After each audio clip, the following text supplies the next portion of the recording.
歡迎大家嚟到呢個網上嘅講座，孩子嘅情緒怎麼辦？感覺統合對情緒調節嘅幫助嘅。我係譚明芬康復治療中心嘅職業治療師阿咪紅姑娘。咁首先講下點解我想講呢個題目啦。其實因為最近咧就見到有好多關於兒童同埋青少年情緒問題嘅新聞。最近3月有一份新聞咧就講港人嘅憂鬱指數創新高，而且勢度尤其嚴重。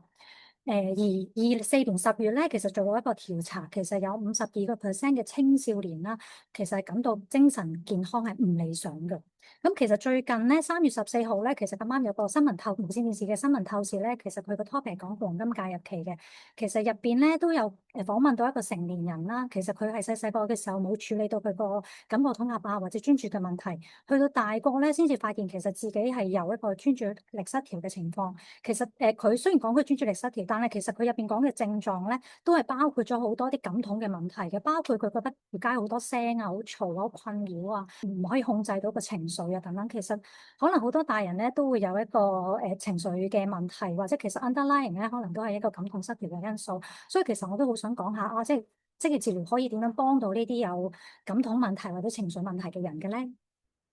其實最近都有好多因為唔同情緒問題而尋求我哋職業治療嘅個案，好多時佢哋會好嬲啦、好猛啦、好發脾氣啦，或者係有啲佢哋啲兄弟啊，如果啲兄弟姊妹啊成日爭啊、發脾氣啊、搲傷對方啊等等，或者有啲情況咧係好驚，我啲小朋友係好驚啲聲音啊、啲雷聲啊、大聲啊，或者即使係佢哋可能啲生日 party 啊，都好驚啲聲，以至於參加唔到一啲生日嘅 party，其實都對佢哋好有困擾嘅。如果佢哋嚟到我哋職業治療做個評估嘅時候咧，我都會了解翻佢嘅背景嘅，有冇之前做過啲咩訓練啊咁樣。發現家長其實好多時都已經安排咗孩子上一啲情緒嘅教育，或者好多學校咧都已經有一啲情緒教育啊、靜觀教育啊，有教佢哋用冷靜瓶。家長其實好多咧都好好噶啦，已經咁上咗一啲正向嘅管教，或者已經揾咗啲網上嘅資源啊，睇啲繪本。但係其實同佢哋傾落，佢哋又好似上完啲情緒堂之後，都係有情緒問題嘅，都係未解決。咁我就諗啊，其實有冇其他嘅原因引致到佢哋有呢個情緒嘅問題咧？其實小朋友情緒，我成日都係即係解釋就係冰山咁樣，佢哋表面上可能會喊啊、發脾氣啊、嬲啊、大叫啊、逃避，其實佢哋有表面嘅情緒問題，反映咗佢哋背後有唔同嘅情緒需要，可能係佢哋嘅生理嘅需要，佢哋可能覺得餓啊、眼瞓啊，或者唔舒服啊，會有發脾氣，或者佢哋安全感嘅需要、被愛嘅需要或者自信嘅需要，其實唔同嘅情緒背後都有唔同嘅需要嘅。其實唔同嘅醫護人員咧都可以幫到唔同嘅範疇嘅，包括醫生啦、心理學家啦、社工啦、老師等等，都幫到唔同範疇。咁但係咧，今次我講座咧就想探討一下我即係作為一個職業治療師喺兒童嘅精神健康裏面或者情緒控制裏面可以幫到啲乜嘢嘅。咁我陣間咧我會講下兒童嘅職業點樣影響到兒童嘅精神健康咧，感覺統合同埋情緒嘅關係。同埋有啲咩感統嘅家居訓練可以幫到小朋友嘅情緒調節嘅？首先講下即係兒科職業治療啦。其實好多時小朋友轉介我哋兒科嘅職業治療咧，有幾個原因嘅。可能佢哋書寫嘅問題啦、揸筆啦、坐姿啦、空間感好差、視覺認知好差、小肌肉啦、手眼協調啦。好，其實最近都多咗一啲係因為感覺統合嘅問題而揾我哋嘅。好多時家長都知道啊，小朋友好驚玩千秋啊，驚高啊，驚聲音啊等等，會因為感覺統合嘅問題而去尋求職業治療嘅幫助。而另一啲咧，都係因為有專注嘅問題，可能係持續性嘅專注、選擇性專注等等嘅因素去揾我哋尋求幫助。另外有啲就即係發覺小朋友個反應抑制好差，時間管理好差啦，組織能力好差啦，呢啲等等嘅執行功能影響而揾我哋職業治療嘅。咁而呢啲嘅影響唔單止影響到佢哋嘅學習、自我照顧同埋社交嘅參與，我哋稱之為呢啲小朋友嘅職業，都會影響咗小朋友嘅精神健康嘅。咁小朋友嘅職業點樣影響到佢哋精神健康咧？咁我引用一個職業治療常用嘅模式 PEOP model 去解釋一下。我用嘅例子就係可能小朋友喺屋企做功課，其實佢哋如果個人內在因素 person 嘅 intrinsic factor 咧，其實佢哋個坐姿個大小肌肉好唔好咧，坐得好唔好咧，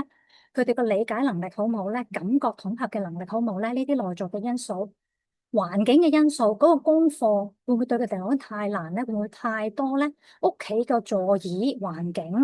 唔安靜咧？或者功課會唔會太多咧？呢啲環境嘅外在因素都會影響到佢哋嘅職業嘅表現，影響到佢哋參與。如果佢哋呢啲發展配合得良好嘅，佢哋自己個人控制得好好，環境又配合得好好嘅話咧，其實會影響到佢哋嘅身心健康 well-being，同埋影響到佢哋嘅生活質素嘅。即係正如小朋友做功課佢覺得佢應付到，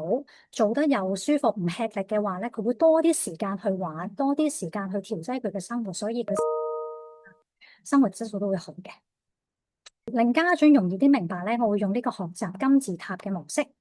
咁小朋友嘅發展咧，由最基本第一階段咧，就係由懷孕到出世咧，呢啲咁基本嘅感覺嘅階段。我陣間咧會講詳細少少呢啲感覺嘅情況係點樣嘅。去到第二個階段，感覺動作期，咁其實佢哋發展得好嘅話咧，會發展到佢哋個身體兩側嘅協調啦、認知啦、身體嘅形象等等，控制得好好嘅。去到第三個階段，認知動作發展期，佢哋會發展佢哋嘅手眼協調啦、專注力啦、眼球肌肉控制啦、姿勢平衡穩陣嘅。去到第四階段，即小學階段咧，就發展佢哋認知智力發展期，佢哋個學習能力好啦、自我照顧能力好啦、行為社交都會發展得好嘅。所以其實你會見到咧，良好嘅學習能力或者行為調節、社交行為咧，係需要有良好嘅感覺統合做一個基礎嘅。咁講咗好多理論啦，咁有冇實證咧？其實都有實證顯示佢感覺統合係有實證嘅幫助嘅。有研究顯示咧，感覺統合嘅訓練可以幫助到小朋友嘅運動技能啦、大小肌肉啦、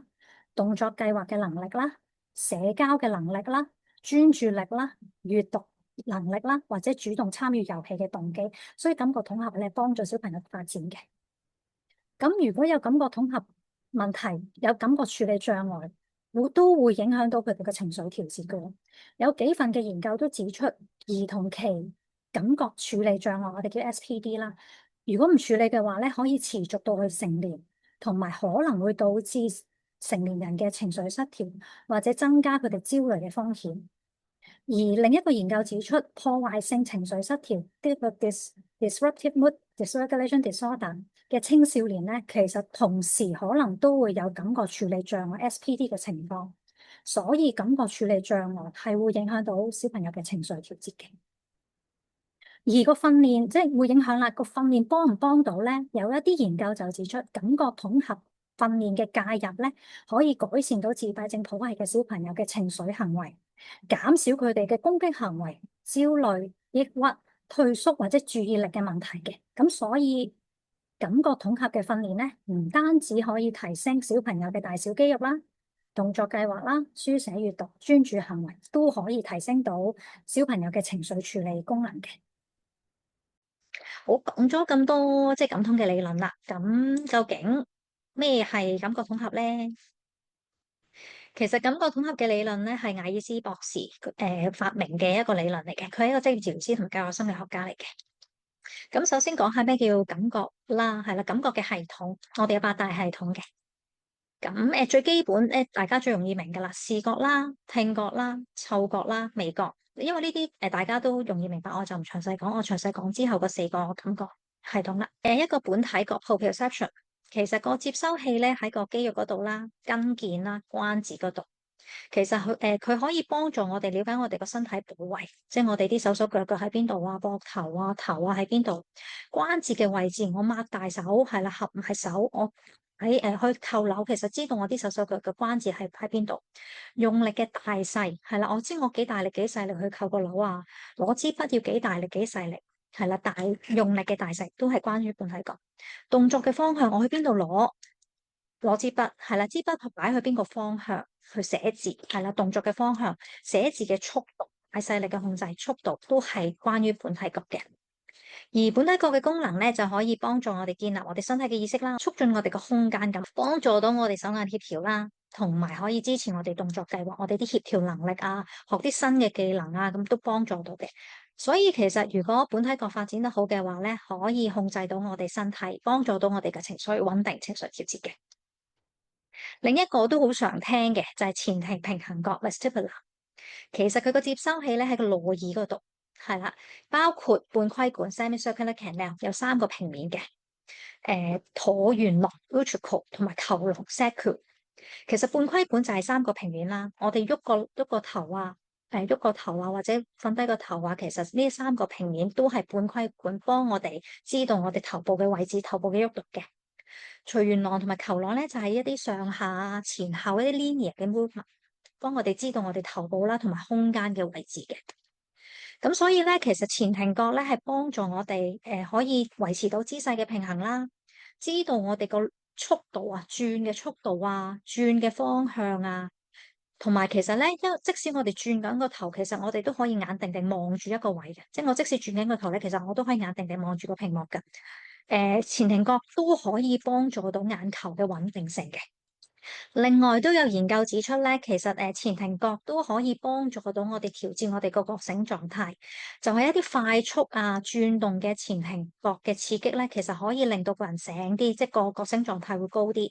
而一啲 linear 嘅前後嘅或者左右好慢嘅前庭覺嘅刺激咧，係會令個人嘅覺醒狀態會低翻少少，平靜嘅心情嘅。咁所以其實前庭平衡覺都可以幫助到我哋個覺醒狀態調節啦。而呢樣嘢都會影響到我哋專注力。所以其實前庭覺發展得好嘅話咧，可以幫助到小朋友佢專注啦，同埋情緒嘅穩定嘅。另外就係觸覺。係啦，接收器喺全身嘅皮膚嗰度啦，佢幫我哋去分辨個溫度啦、冷熱啦、痛啦、壓力啦，即係究竟尖啊，定係大片嘅壓力咧，定係唔同嘅質地咧，滑啊、鞋啊等等。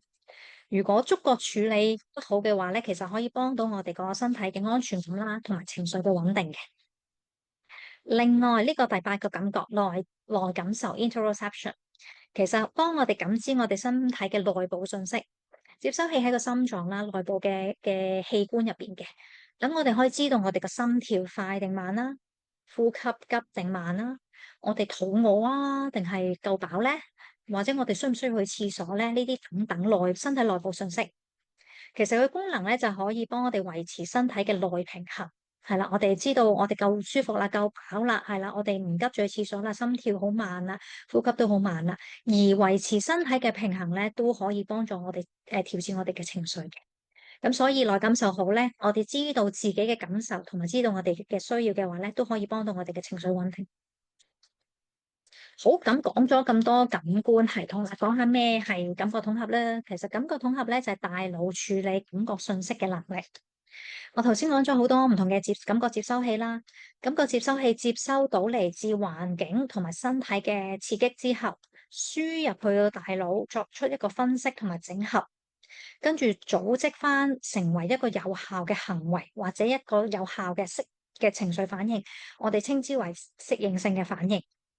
咁用個例子嚟解釋一下啦，即係正如小朋友返學喺個課室嗰度，其實你見到個環境係好多人啦，有老師啦，有同學啦，或者出邊都有人行過啦，有好多唔同視覺嘅刺激，聽覺嘅刺激，可能有人攞筆啦，有人抄書包啦，出邊有車聲啦，有唔同嘅聲音啦，或者觸感嘅刺激，究竟我張台舒唔舒服，我件衫舒唔舒服啊，等等呢啲唔同嘅感官刺激。呢啲感官咧輸入咗去我哋個腦部之後咧，我哋就會分析翻呢個感覺係咩嚟嘅咧？我而家上緊堂啦，我有邊啲嘅感覺，我要抑壓佢，係啦。譬如出邊有人行過嘅聲音，我要唔好理佢。我而家應該理翻老師講嘢嘅聲音，眼睛望翻老師，跟住做出一個適應性嘅反應，專心翻啦，等等。所以咧，其實如果有良好嘅感覺統合咧，係可以幫助到我哋協調我哋嘅動作啦，可以幫助到我哋專注學習，而適應環境嘅變化，穩定我哋嘅情緒。所以咧，其實感覺統合咧一直都喺度運作緊嘅。但係如果有啲係小朋友有啲感覺統合嘅問題咧，佢會有咩表現咧？就係佢哋嘅大腦咧唔可以有效咁樣接收。輸入咗腦裏面都唔可以好好咁樣分析、整合同埋組織，唔知道邊啲感覺應該壓啲佢嘅，唔好理佢嘅。有時啲唔應該理嘅感覺，佢都會放大咗咯。即係有人行過，佢都會特登望出去，有出邊啲聲音，佢都會特登望出去，而唔可以轉翻翻嚟，專注翻佢應該要專注嘅嘢，唔可以調節自己嘅行為，而影響到專注力嘅，即係掛住望住出邊啊，有人攞筆攞書，佢又掛住望人哋，冇留意到老師嘅指示，呢啲就係可能有感覺統合障礙嘅小朋友。咁講咗咁多，即係上網有一個例子啦，係一個感覺處理障礙人士嘅日常生活嘅情況嘅。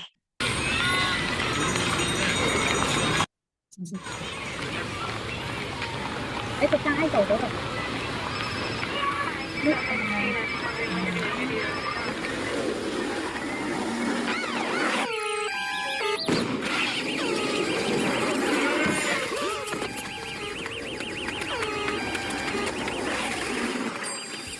佢聽咗嗰啲聲音嘅，你都去嗰個餐廳，餐廳咧，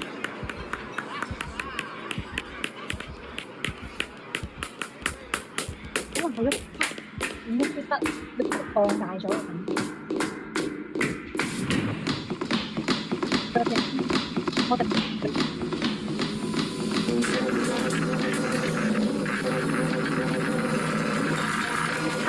嗰啲等等對佢嚟講係好困擾，即係可能日常生活我哋未必會留意到，即係我哋會縮到好細嘅感覺，但係對佢嚟講咧都會放大咗佢，以至於影響到佢嘅情緒。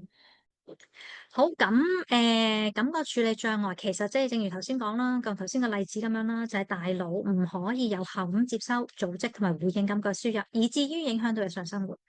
而都唔少人有呢個問題嘅，其實即係好多研究都指出咧，其實即使係一般嘅小朋友，即係冇乜特別唔係 SEN 嘅需要嘅小朋友咧，可能15%嘅小朋友咧都會有呢個感覺處理障礙嘅問題。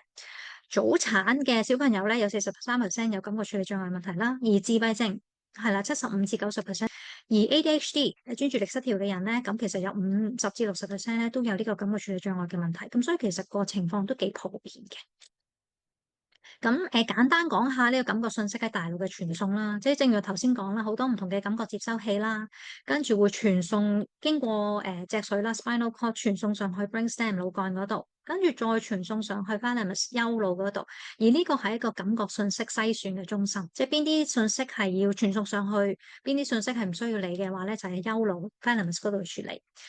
如果需要處理嘅話咧，咁就傳送去大腦嘅皮層 cortical area，唔同嘅 area，即係有啲唔同嘅味覺啊、嗅覺啊、視覺啊、聽覺啊唔同嘅 area 去分析翻究竟呢個係咩聲，之後作出一啲相應嘅行為，係啦，呢個就係感覺信息嘅大腦傳送嘅 pathway。而都要講下呢個杏仁核，係啦，杏仁核咧就喺丘腦頭先講 thalamus 嘅下面。係啦，thalamus 就係一個感官嘅中心啦，而杏仁核就係一個情緒嘅中心，佢係負責情緒嘅警報、危險嘅判斷同埋保護好身體咧，作出相應嘅準備嘅。即係正如好似頭先嗰個片段咁樣啦，即係可能有人踩緊滑板車嚟，我要即刻好留意翻佢會唔會好近我咧？係咪真係衝住我嘅方向咧？如果係嘅話，我要作出迴避，係啦，保護翻自己嘅安全性嘅。但係感覺處理障礙嘅人士咧，其實有啲研究就指出佢哋杏仁核嘅功能係有啲異常嘅。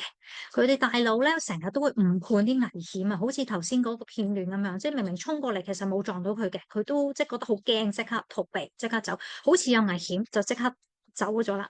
成日都會引發咗一啲防禦嘅機制，包括好驚啊、焦慮啊同憤怒嘅情緒。防禦機制咧就分咗幾個啦：fight、flight、freeze、respond。fight response 攻擊嘅行為係啦，可能會打人啦、踢人啦、尖叫啦、咬人啦、掉嘢啦，呢啲攻擊嘅行為。flight response 逃避嘅行為，走啦，好似頭先片段嗰個人士咁樣啦，要逃避啦、匿埋啦，好驚啦，即係好啲小朋友匿埋喺爸爸媽媽背後咁樣躲避啦，好焦慮啦，好驚好 panic 咁樣嘅 flight response。或者有啲係 freeze response 輕機，我稱之為呆咗啦，唔回應啦，好麻木。其實呢啲防禦機制其實係保護我哋嘅，係啦，等我哋知道啊有危險啦，我哋要即刻留意住，我哋有冇需要作出回應咧？保護自己嘅身體其實係好嘅。但係如果感覺統合障礙嘅人士咧，其實好多時佢哋放大咗個反應，係啦，反應過大，係啦，少少事少少聲佢就覺得好刺激，好唔舒服。過耐即係可能即係喊。困擾佢成個鐘，有啲小朋友真係喊可以喊到成個鐘，好難去用自己嘅方法去冷靜嘅，咁所以呢個就會影響到佢哋個情緒調節啦。咁感覺處理障礙有啲咩類別嘅咧？其實主要分三大類，係啦，感覺調節障礙 （sensory modulation disorder）、sensory discrimination disorder 感覺區別嘅障礙，或者係感覺動作嘅障礙 （sensory based motor disorder）。首先講下 sensory modulation disorder 調節嘅障礙，佢哋可能個感覺係過度嘅反應，放大咗 over response，放大咗個反應，好似頭先嗰個好驚聲，即係少少聲佢就放大咗，即係可能人哋或者一啲小朋友咧觸覺過敏嗰啲咧。人哋啲衫硬係啲，即係覺得有扭嗰個位啊，好硬啊，啲線頭線尾好硬啊，好唔舒服，放大咗個反應，over responsive，或者有啲係 under responsive，反應不足嘅，即係好多時就係呆呆地，好似即係同佢講嘢聽唔到啊，閂晒咗個反應咁樣嘅。或者我最常聽到啲家長講嘅就係啊，小朋友即係成腳成手瘀晒。但係你問佢喺邊度撞瘀，佢唔記得，係啦，佢唔知道，係啦，痛即係輸入咗佢唔知，係啦，個反應係縮到好細，或者有啲係感覺尋求，好揾好多感覺，即係好中意摸嘢啊，或者好中意轉自轉啊，或者有啲好中意撞啊，揾啲本體角撞人啊，有啲特登撞人啊，或者跳落個梳化度啊，或者揾膝頭撞落地下嗰啲咁樣感覺尋求嘅，呢幾方面都係 sensory modulation disorder 嘅問題嚟嘅。而另一樣 sensory discrimination disorder，佢哋可能輸入咗，佢哋知道有呢個感覺，但係佢哋分辨唔到個方向或者大細力，即係好似譬如一啲聲音嘅感覺區別障礙咁樣啦，佢哋聽到有聲，但係佢哋唔知係邊左定右咧，定係近定遠咧，分辨唔到嘅。另外有啲係感覺動作嘅障礙 sensory based motor disorder，可能佢哋個姿勢反應障礙啦，即係喐咗個頭啊，但係唔可以調節住自己個身體，以至於佢有啲 postural disorder，好容易跌啊，好驚啊。或者有啲係動作計劃嘅障礙 dyspraxia，即係學啲新嘅技能啊，ball skills 啊嗰啲好差嘅，唔知啲手手腳腳點樣放，即係攀石、爬樓、爬梯啊嗰啲咁樣，唔知啲手手腳腳點樣擺去做呢個動作計劃，所以呢個又係感覺處理障礙嘅分類嚟。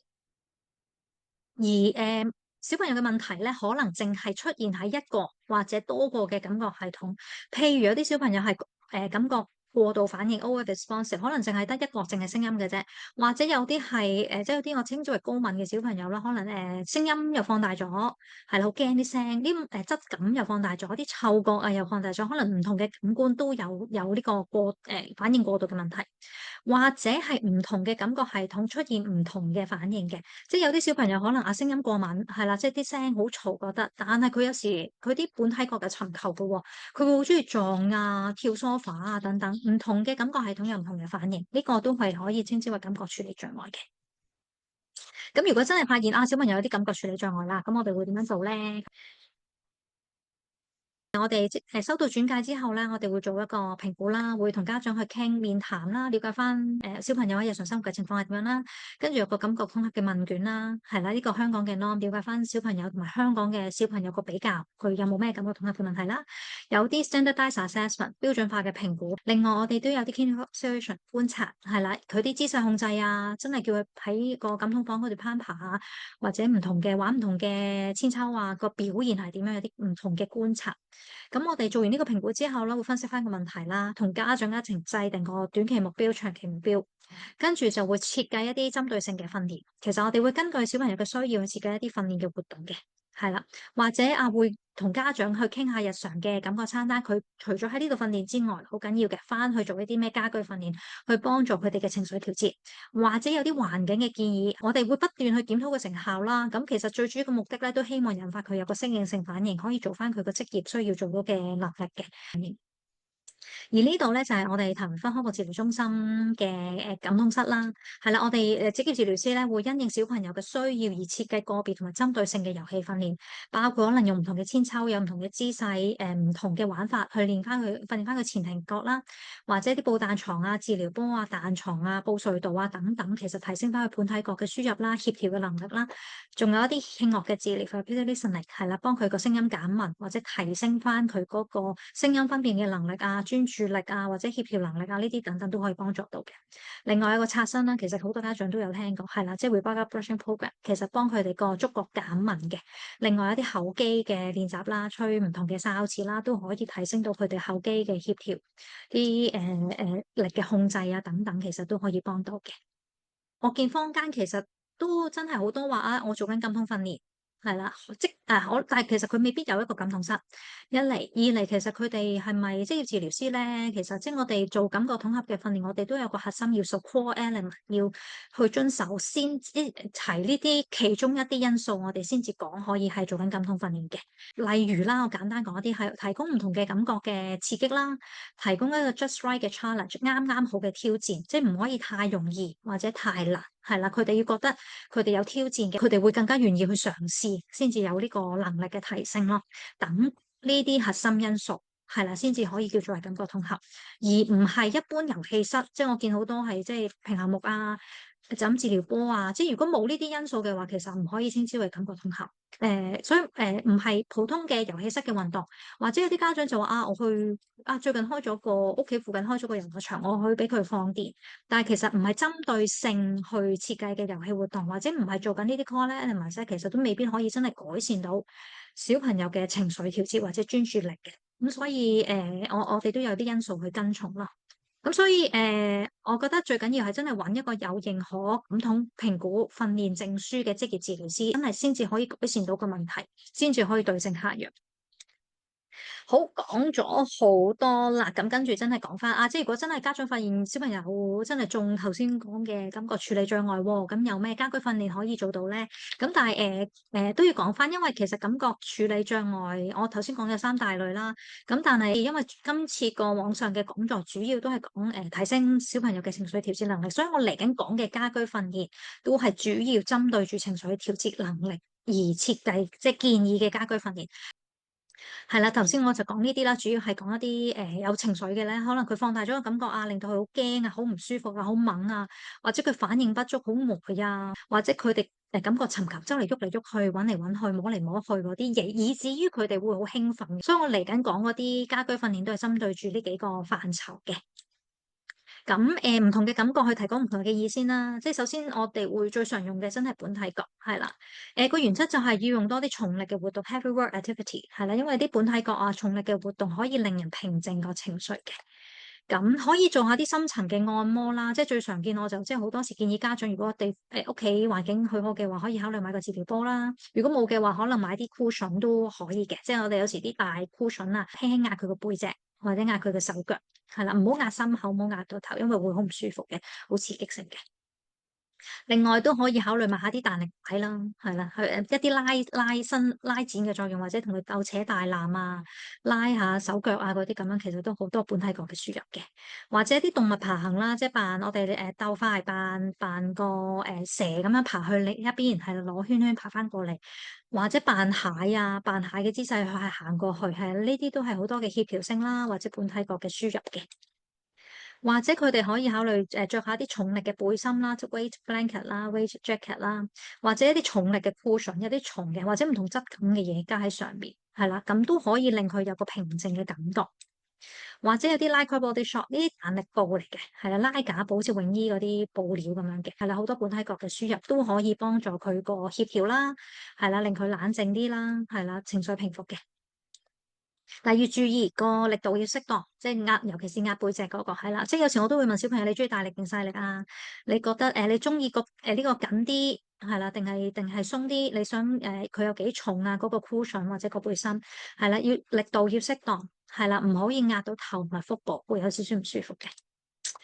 另外係啦，除咗真係喺屋企訓練之外，日常生活有冇咩 tips 都可以用到本體覺去幫佢哋平靜嘅咧？係啦，就建議可能自己孭翻個書包，係啦，或者出街嘅時候自己孭翻個背囊，自己擺啲書擺啲fidget toys 或者擺啲水壺喺個袋入邊，有啲重量係啦，幫佢冷靜。另外都可以喺屋企幫手做下家務啦，幫手搬下貨啦，搬下洗衣籃啦，推下凳抹下地等等用力嘅活動。即係如果等緊巴士搭緊車冇嘢做嘅話，可以同佢鬥力鬥推我哋石像人啦，邊個推冧對方係啦。鬥力一啲本體覺用力推拉嘅活動係啦。另外我都建議都可以多啲擁抱孩子係啦，即係有時候即係你中意大力攬你定係細力攬你，其實多啲擁抱孩子其實都有研究都話，即係其實可以釋放啲催產素係啦，令到啲愛的荷爾蒙其實可以令個人舒服平靜係啦，咁都可以幫到小朋友冷靜佢嘅情緒嘅，所以多啲擁抱小朋友。好，有個例子係啦，可以睇下，即係如果本體覺嘅家居訓練可以點樣做咧？呢 Arms up and their legs out. 個就係 Put 直 your 條 arms 波 out 身 for me. I'm going to take the ball and I'm going to apply light pressure up and down her body. 碌碌 So 碌 up her back, down those 咁 legs, 啊，out to those arms, 漢堡扒咁樣 and the other arm. 成 Kind of back to that back, kind of move it around and back and up. And just kind of keep doing that until they feel nice and relaxed and that they got enough input. 另外有個 hot dog roll， We're going to talk about 短 a 腸 hot 卷， dog. 好 So 多 with 家 the 長 hot 都 dog, 會 you 有 lay your 做。 blanket down flat and you have your child lay on top of it with their head sticking over the edge of the blanket. When they lay down like this, it gives you the opportunity to come up, to grab the 呢 blanket. 個大毛巾 I'm going to 擔住 roll 佢 her 短腸 up 卷 nice 咁 and 樣。 tight in this blanket. We're going to roll, roll, roll, roll, roll. So 呢 she 個 gets 除咗本體覺都有 nice 啲 and 前面 she 部 goes 嘅 up. 刺激嘅， This will 因為轉動 apply 先 a 至， lot of pressure from 可 both 能撳一 sides. 撳佢啲關節 And it's 啦， really helpful 或 to 擠 help 啲 them 腸 calm 粉入 down. 去，擠啲 When they're 醬 ready 汁 and 入 they're 去啊， calm, then you can unroll 又 it. 碌翻出嚟。 And we're going to go all the way over. And she's out. But you want to make sure that their head is outside of that blanket so that they're not getting stuck in there. And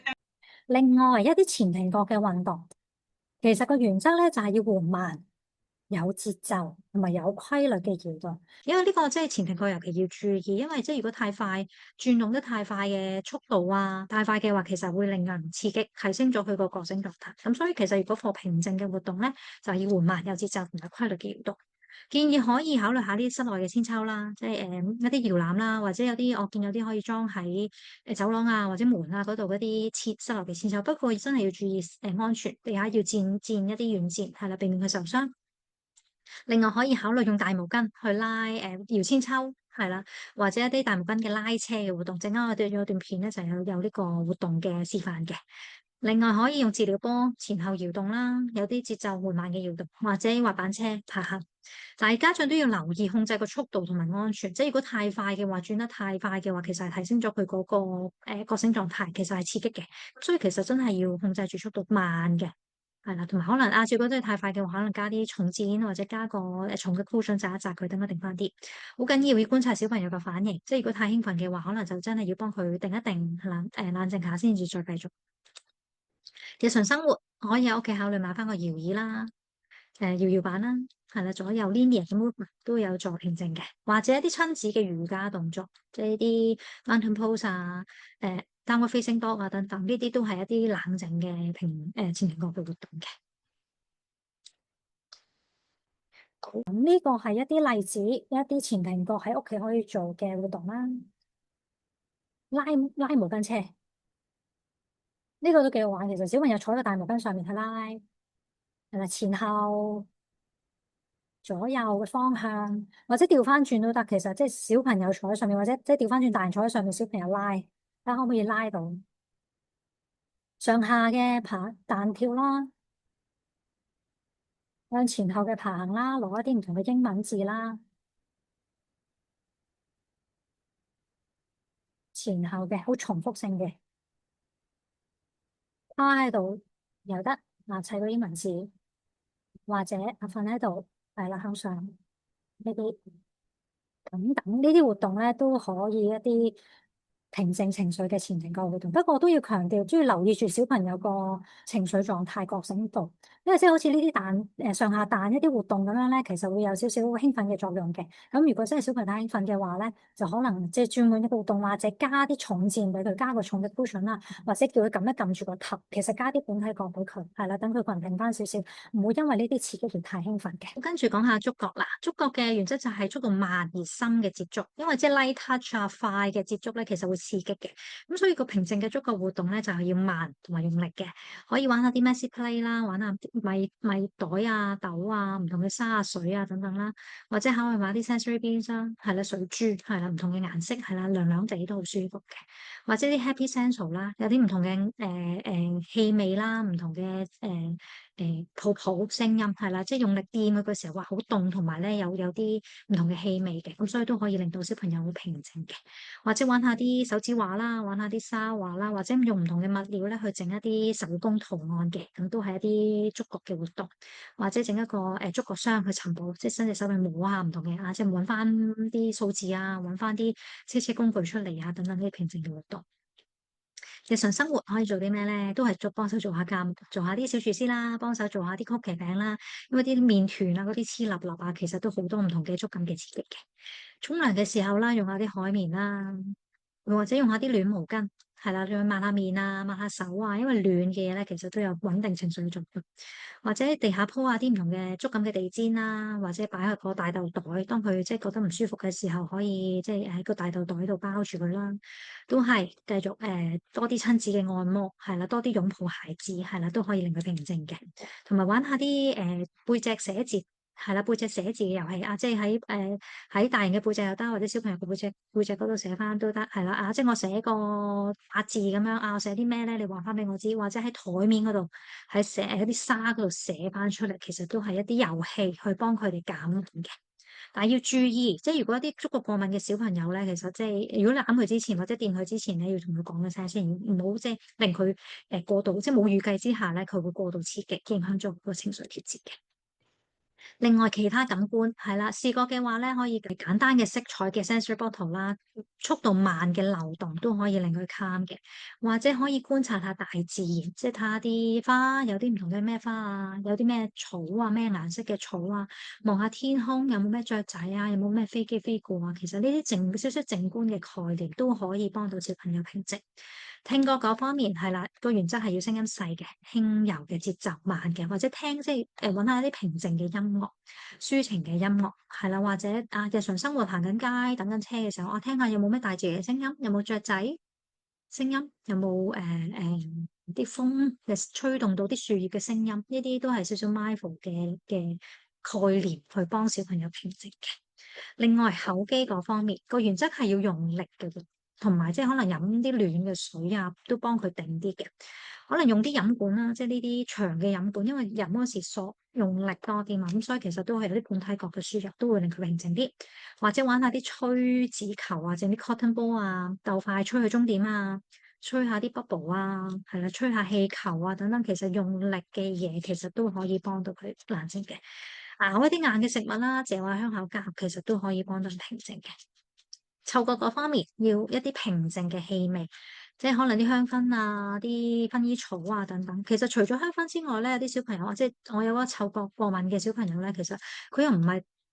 原來可以幫到佢冷靜嘅咧，其實係佢媽咪嗰啲味啊，係啦，媽咪嗰陣除啊，其實可能啊，即係佢就聞下媽咪嗰件褸。係啦，媽咪嘅枕頭其實已經幫到佢冷靜，係啦，所以其實即係對佢嚟講係一個平靜嘅氣味，已經係可以幫助佢感覺嘅調節。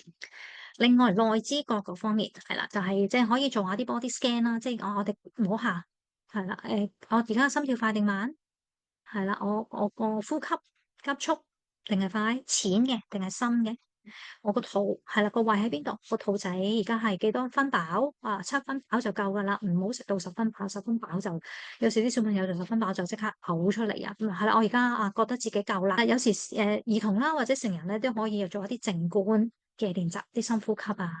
感受下自己個內在嘅感覺，啲肌肉嘅感覺，呢啲靜觀嘅，其實都係日常生活裏面可以提升到內知覺、提升到情緒調節嘅一個活動嚟嘅。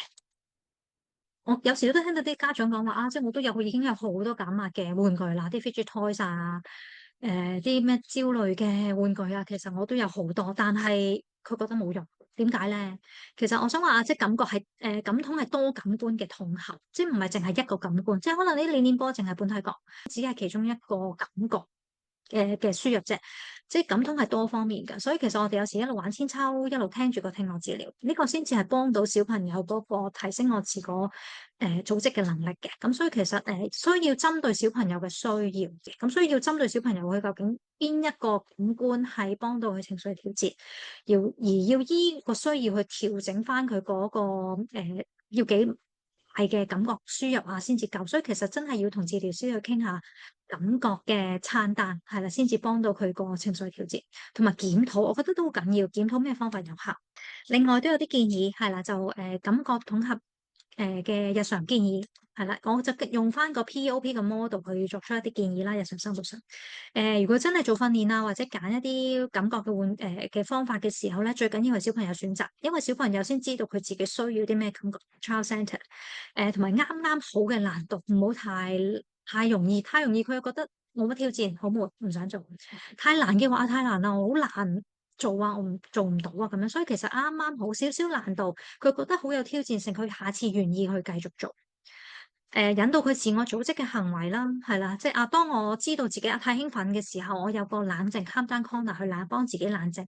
同埋我做完之後即係如果我真係用咗呢啲方法係幫助到我自己情緒調節嘅話，係有成功嘅經驗嘅話，係啦，佢下次會繼續去做，咁所以即係檢討係啦，邊個方法有效，可以提升到佢個情緒調節都好緊要。另外環境嗰方面一定要安全。係啦，屋企要注意環境安全啦，即係台角啊嗰啲，盡量避開少少啦。做運動嘅時候，減少嘅刺激即係原來佢對聲音過敏嘅，佢對嗅覺過敏嘅話，咁就要注意下，即係啲香薰啊、啲清潔劑啊嗰啲唔好加咁多。係啦，聲音嗰方面盡量即係啲家庭用品嗰啲，盡量揀啲細聲啲嘅，或者即係留意住個聲音嗰方面係啦。同埋有時要準備一個感覺工具箱，係啦，calm down box，佢自己放一啲佢自己覺得有用嘅情緒調節嘅玩具喺入邊。當佢覺得自己即係好緊張，係啦，內感我覺得好緊張啦，心跳好快啦，就揾個感覺工具箱出嚟，或者可以考慮設置一個 calm down corner，有啲視覺嘅提示我而家心情點樣，我需要用啲咩方法幫自己去冷靜，一啲 calm down corner 幫佢自己調節嘅。另外，日常生活方面，可能維持個規律嘅作息啦，即係唔好太大嘅轉變啦。如果真係有轉變嘅話，可以同佢講咗先，用個視覺提示幫下佢。我哋聽日會首先做咩，然後做咩，可能會有變化，即係同佢講定喎。可能我哋聽日會去邊度，但係如果真係落雨，我哋就未必會去啦。我哋會改去其他地方，有 plan A、plan B 嘅。係啦，避免佢有啲發嘅刺激，係啦，等佢預備咗，即係正如啲觸感過敏嘅小朋友，你預備咗嘅話，我有心理準備嘅話，我會舒服少少。如果真係做唔到嘅話，我有 plan B 去做，佢哋個情緒會穩定好多。咁除咗感統之外，有冇其他情緒處理嘅方法咧？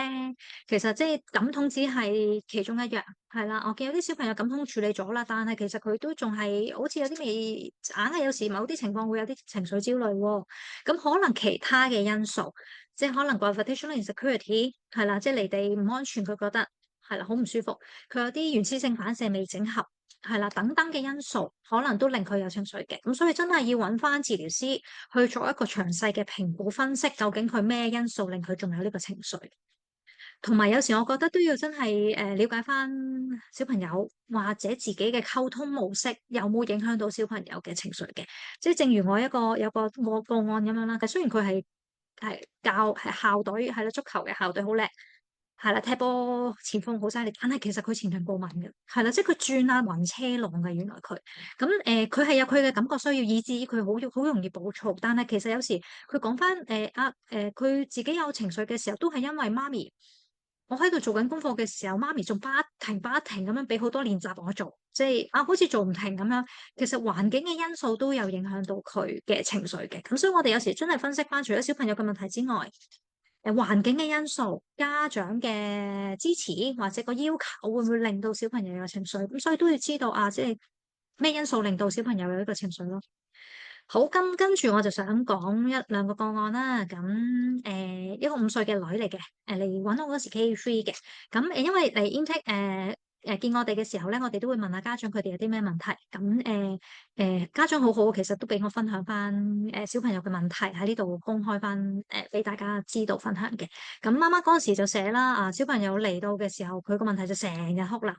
好被動，唔中意參加群體嘅活動。係啦，會攻擊父母，即係言語上攻擊，身體上嘅攻擊都會有，攻擊父母啦，攻擊工人姐姐同埋細佬，佢需要好多嘅關愛，係啦，好多嘅 attention 俾佢，佢先至滿足到。而我問媽媽嘅時候咧，其實都發現佢有傷害自己嘅行為，係啦，打頭啊，發洩情緒，有時撞啊嗰啲咁樣，同埋會講一啲負面嘅說話，有啲負面嘅思想。而當我評估咗之後咧，發現小朋友有觸感嘅過敏啦、聲音嘅過敏啦，同埋嗅覺嘅過敏，即係佢覺得啲即係啲衫好唔舒服，係啦，即係啲線頭線尾啊，即係啲泳衣啊嗰啲好唔舒服，着啲衫一定要鬆身透氣佢先得，唔係嘅話喊足成個鐘，扭足成個鐘，聲音又好過敏嘅，啊啲廁所沖廁聲啊。廁所覺得又好臭啊，即係學校嘅廁所又好臭，唔想去啊。街嗰啲廁所又唔想去啊，咁嗅覺過敏嘅。而評估咗之後咧，發現佢有前庭過敏同埋本體感不足，係啦，好中意轉嘅都係，啲協調性都係好差嘅。而呢啲等等嘅因素都影響到佢情緒嘅調節。媽媽真係好好嘅，其實我次次其實唔同嘅個案咧，我嚟之前咧，其實我都會問下家長啊，即係佢今個禮拜做完我建議嘅家居訓練之後點樣啊，我都會 mark 低。咁而媽媽都好好，佢真係有時啊，即係驚記漏咗佢日常生活嘅情況，佢會寫低俾我，即係寫低日常生阿女日常生活嘅情況係點樣。咁同埋媽媽都好好，佢跟啲家居訓練跟得好好。咁所以都會睇到個進展。睇到2024年2月嘅時候，佢啱啱嚟嘅時候咧，個媽媽寫低都係話佢情緒好大，會發脾氣瞓地喺商場。你見到有時啲商場發脾氣瞓地嘅小朋友咁樣，如果俾啲姨姨勸佢話你唔好瞓地啦，冷靜啦咁樣，佢會話要殺死個姨姨，好猛，情緒好攻擊，即係 aggressive 嘅 word。玩遊戲喺屋企玩遊戲輸咗可以殺死爸爸，即係你見到佢都好猛啊，係啦，fight response。跟住去到3月，其實 keep 住訓練之後咧，3月其實媽媽已經話佢打頭少咗，佢會發脾氣，但係佢冷靜嘅時間係快嘅。佢玩遊戲輸咗咧，其實佢冇發到脾氣啊，即係所以媽媽都話佢個情緒調節係好咗好多。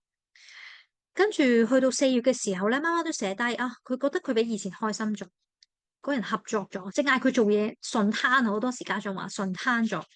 乖咗。同埋俾人撞咧，冇投訴，冇發脾氣。即係之前就話，即係撞一撞就要即係話人啊，發脾氣猛咗。但係佢而家冇啦，4月已經冇。跟住去到差唔多尾聲啦，7月嘅時候，媽媽寫低就話啊，佢已經可以好投入咁參與活動，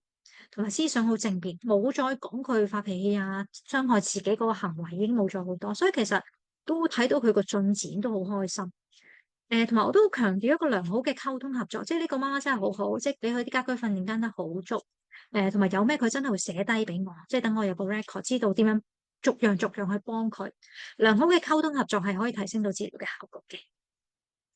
另外有一個個案係啦，7歲嘅男仔，2年班嘅，嚟我揾我嘅時候2年班啦，已經7歲。其實佢好叻㗎，讀名校嘅，學習能力好好，理解能力好好，即係講啲天文地理啊、科學嗰啲係好難嘅，佢都掌握到。我問翻啲背景資料嘅時候咧，其實都知道佢從細好怕聲，怕好多人，佢淨係參與一啲靜態嘅活動，因為佢大小肌都好弱，係啦，靜態嘅啫。家長以為佢大啲會好啲。所以其實都冇話尋求治療啊，冇揾到人去幫佢。但係嚟揾我嘅時候7歲，已經去到小學啦。其實佢啲怕聲啊、怕多人嗰啲都冇乜改善到，但係影響係更加大。佢唔中意翻學啦，唔中意寫字啦，覺得好攰啊，寫字對佢嚟講坐又好攰，揸筆又好攰。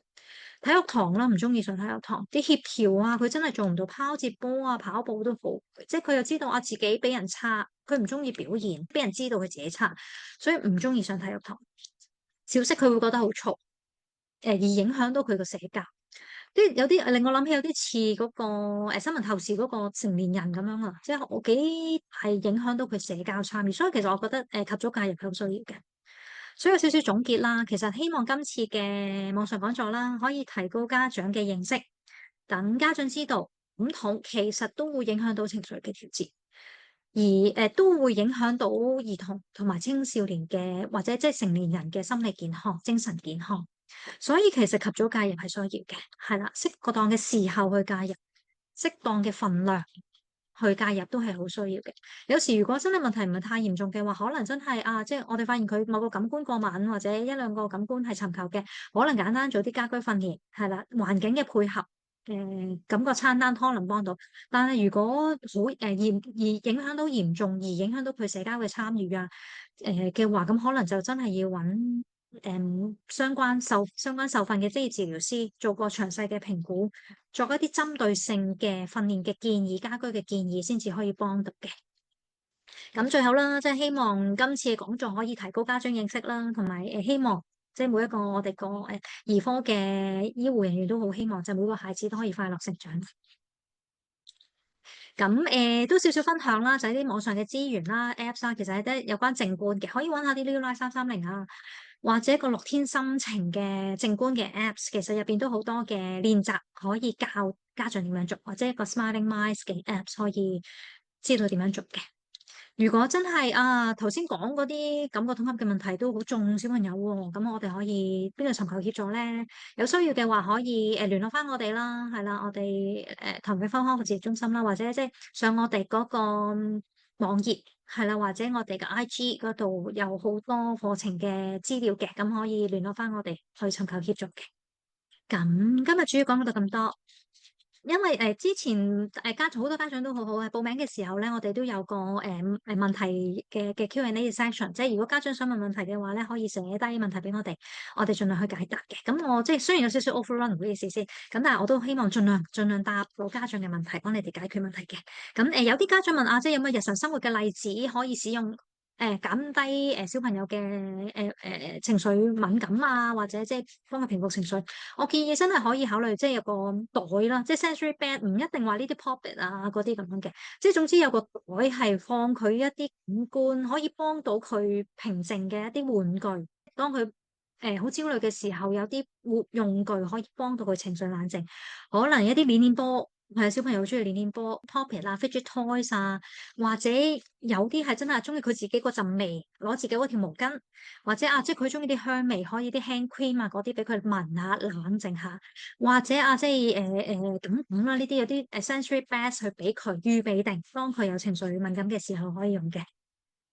另外，家長都問有冇日常生活或者譬如即係等緊車或者搭緊車嘅時候可以做嘅感統嘅訓練咧，咁樣我即係頭先都有講咗好多啦。可能等緊車嘅時候，即係同佢鬥推，係啦，睇下邊個夠大力。手板推手板啊，或者膊頭推膊頭啊，背脊推背脊啊，等等，都係啲本體覺嘅輸入，可以幫佢冷靜到情緒嘅。係啦，頭先都有講咗啲線上嘅網頁啦，或者 Apps 啦，可以幫到佢哋靜觀嘅訓練。另外，我見好多家長都有問即係當小朋友有情緒失控嘅時候，可以做啲咩去幫佢哋冷靜咧？我見有一個問題咧，其實都即係有啲家長都真係問即係小朋友即係當佢猛嘅時候，真係平時就好地地嘅，一猛起上嚟咧，哇爆噶，即係零平時就零，冇中間嘅，一爆就爆到好勁100咁樣嘅。同埋咧，即係佢爆完啦，但係當佢即係冷靜好耐啦，冷靜咗之後咧，其實即係好似跳閘冇咗件事咁樣噶，係啦，或者我都有一個小朋友就係佢係爆嘅情緒咧，即係平時冇嘢，但係一爆咧係突然間爆100%嘅。咁但係佢冷靜嗰個時候咧，其實佢就有啲內疚，其實即係我都控制唔到自己，我覺得好內疚嘅情緒。其實當佢哋情緒失控嘅時候，可以做啲咩咧？其實我都建議，日常生活係啦，即係幫佢用多啲可以幫佢平靜嘅方法先，可能要足夠嘅睡眠，係啦，足夠嘅運動，係啦，食物唔好食咁多甜嘢，係啦，少啲電子用品，係啦，少啲刺激，係啦，用多啲日常生活幫佢冷靜，釋放一啲冷靜放鬆嘅荷爾蒙，幫佢日常生活平靜先。同埋我成日覺得預防勝於治療。係啦，你預備係啦，即係校定佢用咩方法冷靜，role play 預習咗一次先。係啦，當我下次有咁嘅情緒嘅時候，我見到我原來呢個方法幫到我嘅，下次攞翻出嚟用。係啦，role play 一次，預防係啦。咁真係當佢好猛發脾氣嘅時候，可能我會建議用啲 mindful 嘅方法，用感官去引導翻佢情緒，平靜佢情緒。正如我頭先講，當佢好爆、好猛憎嘅時候，其實佢嗰個杏仁核主導咗，即係好情緒，好困擾佢，令佢有 fight or flight response。咁我哋要 shift 翻感官主導，即係我哋而家聽下有咩聲，我睇下，嗰個人好搞笑喎，嗰個人做緊啲咩喎？係啦，視覺去分散佢，觸覺係啦，俾佢摸下，即係有啲我有個小朋友好中意摸啲毛粒㗎，即係你摸下，哇好得意喎，呢個毛粒，呢個質地好得意喎，用感官去引導佢平靜情緒。如果當佢冷靜咗之後，其實要分析翻同埋檢討翻，係啦，ABC model 係啦，佢哋呢個行為，但係原因係乜嘢？究竟佢係因為心理嘅因素，即係佢真係唔舒服病，佢心理嘅因素，佢冇安全感，定係因為感覺嘅因素令到佢有呢個情緒？因應住個原因去避免下次再有咁嘅情況，或者即係對症下藥啦，真係。同埋後果你如果小朋友用咗啲方法之後，真係可以之前喊1個鐘。用呢啲方法之後，啊好快喎，喊半個鐘已經收到聲。檢討下有咩方法做得到，讚下小朋友，哦你好好喎，今次快咗控制喎，你有咩方法㗎？鼓勵翻佢個正面行為，強化翻佢行為，下次佢會有改善嘅。但係如果真係用咗啲方法都係唔得嘅話，我建議都可能揾個專業嘅醫護人員去幫助，係啦，適當適時嘅處理，即係唔好拖啦，因為越捱越難處理係真嘅，要用嘅時間心力係更加多係真嘅，所以如果真係未能處理嘅話，真係要揾專業嘅醫護人員去協助。同埋我見有啲好多家長都問啊，即係有關感覺統合嘅問題嘅，咁有啲就問啊，即係感覺訓練通常要做幾耐先有效啊？其實真係我自己覺得真係視乎個嚴重嘅情況，係啦。如果正如話啊，即係佢淨係得一個感官有問題嘅，可能真係我教你做啲家居訓練，係啦，環境嘅改善，家長嘅處理嘅方法，咁已經好快搞得掂，家居訓練都可以得。但係如果佢有多個系統出現問題，或者佢有唔同嘅感官系統有唔同嘅問題，有啲佢反應過敏、反應過弱，影響到佢個 motor planning 嘅能力，或者 postural disorder 有啲動作協調都係差，個情緒控制都係差，影響得多、影響得深嘅話，個密度就會多咯。而有啲研究之前有啲研究都指出，真係有效嘅，可以針對到改善小朋友嘅問題嘅頻密程度嘅感覺統合咧。其實最好一個禮拜2次，係啦，每次大概45至1個鐘，係啦，而即係維持到可能每個禮拜2次，可能做10個禮拜到，你會見到個問題會改善到嘅，其實係。咁所以其實真係視乎個情況嘅需要而去安排個情況啦。咁所以同治療師配合傾下個頻密程度，跟足家居訓練，互相溝通好，其實真係可以幫助到小朋友去改善問題咯。其實真係視乎個問題嚴重性，家長嘅配合。好，另外有啲就問關於感覺統合同埋年齡嘅問題啊，即係幾多歲，即係小朋友青少年咯喎，仲可唔可以改善到咧？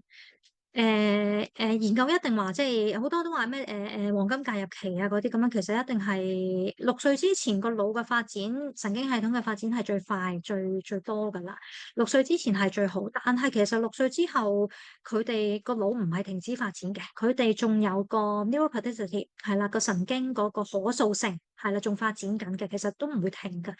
有啲研究都話，其實感覺統合用喺有感覺處理障礙嘅成人嗰方面，或者有啲研究係做喺感覺統合用喺老人家嗰方面，都可以幫佢哋改善到佢哋個情緒調節。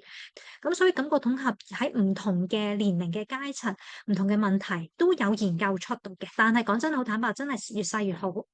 佢哋個吸收能力啊、改善嘅能力都會好好多，咁所以如果可以就真係盡早介入，但係個 neuroplasticity 唔會停嘅，咁所以都可以改善到。有時都要揾翻個原因，可以喺日常生活嘅安排上面有啲咩建議俾佢，一齊去幫佢傾下佢可行嘅方法，作出一啲針對性嘅日常生活嘅建議，希望可以幫佢改善到。你問題真係好多，我真係未必有時間去答得晒，不過真係好多謝大家嘅耐性啦，去聽到呢度咁同埋如果真係有其他嘅問題嘅話，真係歡迎可以打電話嚟查詢，或者上我哋嘅網頁了解翻更加多我哋服務中心嘅服務啦，或者即係我哋嘅 IG 可以了解翻更加多嘅。